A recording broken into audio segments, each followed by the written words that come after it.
As Sunnah trust, সুন্নাতে উদ্ভাসিত জীবনের জন্য। আমি গতকাল বা পরশু আমাদের এলাকায় একটা মাহফিল করছিলাম। রবিউল আওয়াল মাস আসছে, বললাম যে ভাই, রাসূলুল্লাহ সাল্লাল্লাহু আলাইহি ওয়াসাল্লাম রবিউল আওয়াল মাসে জন্মেছেন এটা হাদিসে নেই, কোন তারিখে জন্মেছেন তাও নেই। তবে সহিহ মুসলিমের হাদিসে আসছে রাসূলুল্লাহ সাল্লাল্লাহু আলাইহি ওয়াসাল্লাম বলে সাহাবীদেরকে বলেছেন যে তিনি সোমবারে জন্মগ্রহণ করেছেন। কানা রাসূলুল্লাহ সাল্লাল্লাহু আলাইহি ওয়াসাল্লাম ইয়াসুমু ইয়াওমাল ইসনাইন ফাসুইলা আনহু ফাকাল যাকা ইয়াওমু উলিদতু ফীহি ওয়া যাকা ইয়াওমু বুইসা ইলাইয়া। রাসূলুল্লাহ সাল্লাল্লাহু আলাইহি ওয়াসাল্লাম সোমবারে রোজা রাখতেন। সাহাবায়ে কেরাম প্রশ্ন করলেন, ইয়া রাসূলুল্লাহ, আপনি সোমবারে রোজা রাখেন, এর হিকমত কি, কারণ কি? তিনি বললেন, এই সোমবারে আমার জন্ম হয়েছে এবং সোমবারেই আমি নবুয়ত পেয়েছি, তাই সোমবারে রোজা রাখি। হাজরিন, এই হাদিস থেকে আমরা কি বুঝলাম? সোমবারে রোজা রাখা কি সুন্নাত। রাসূলুল্লাহ সাল্লাল্লাহু আলাইহি ওয়াসাল্লামের মিলাদ, জন্ম এর আনন্দ প্রকাশ, শুকরিয়া জানানোর সুন্নত পদ্ধতি হলো সোমবারে রোজা রাখা। এই হাদিসটা জানার পরে আমাদের ভিতরে তিন ধরনের প্রতিক্রিয়া হতে পারে। একটা হলো, আরে দূর, এতকাল কোনো হুজুর বললো না, কোথায় থেকে কি বলে। এই প্রতিক্রিয়া হলে আপনি ঠকে গেলেন।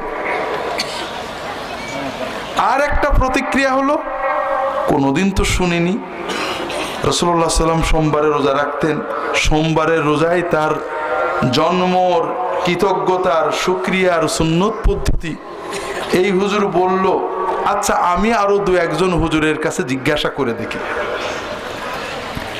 আমি আরো দু একজন আলেমের কাছে জিজ্ঞাসা করি, অথবা আমি ইন্টারনেটে সার্চ করি সত্যই মুসলিম শরীফে হাদিসটা আছে কিনা। যদি থাকে তাহলে অবশ্যই আমি নবীর এই সুন্নত পালন করব। কথা কি বুঝতে পেরেছেন? এই প্রতিক্রিয়া ভালো।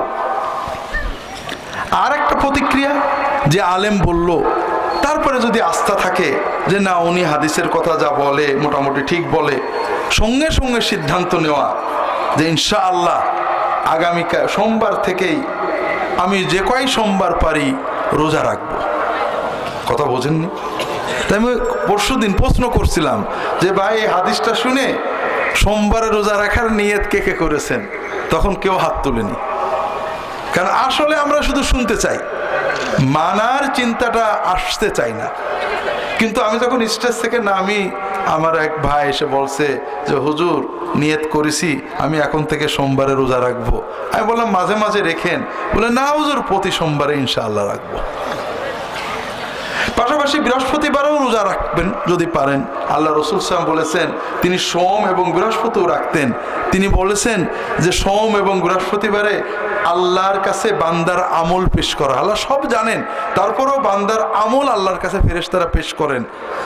এই দুই দিনে বান্দার আমল দেখে আল্লাহ শুধুমাত্র এক গ্রুপের মাফ করেন না, বাকিদের সবার মাফ করে দেন। কোন গ্রুপের মাফ করেন না? যারা হিংসা হিংসি করে, মুসলমান একবার একবার দেখতে পারে না, ওদেরটা বলেন, ওদেরটা সাসপেন্ড থাক, ক্যান্সেল না। ওরা যতদিন মিল মহব্বত তৈরি না করবে, যতদিন মিল মহব্বত তৈরি না করবে, ততদিন ওরা সাধারণ ক্ষমা পাবে না। কথা কি বুঝতে পারছেন? তো ভাইরা, এটা আমার উদ্দেশ্য না। উদ্দেশ্য হলো যে কোনো হাদিস শোনার পরে আমরা চেষ্টা করব, জীবনে অনেক না পারি দুই একবার অন্তত রাসূলুল্লাহ সাল্লাল্লাহু আলাইহি ওয়াসাল্লামের সুন্নতটা পালন করব, ঠিক না ভাই? এবং আমরা এখানে যারা বসে আছি সবাই নিয়ত করি যে আল্লাহ, ভালো কথা শুনবো এবং ভালো কথা যেন পালন করতে পারি, এই তৌফিক আল্লাহ আমাদের দান করো। এই দোয়া আমরা সবাই করি, আমিন।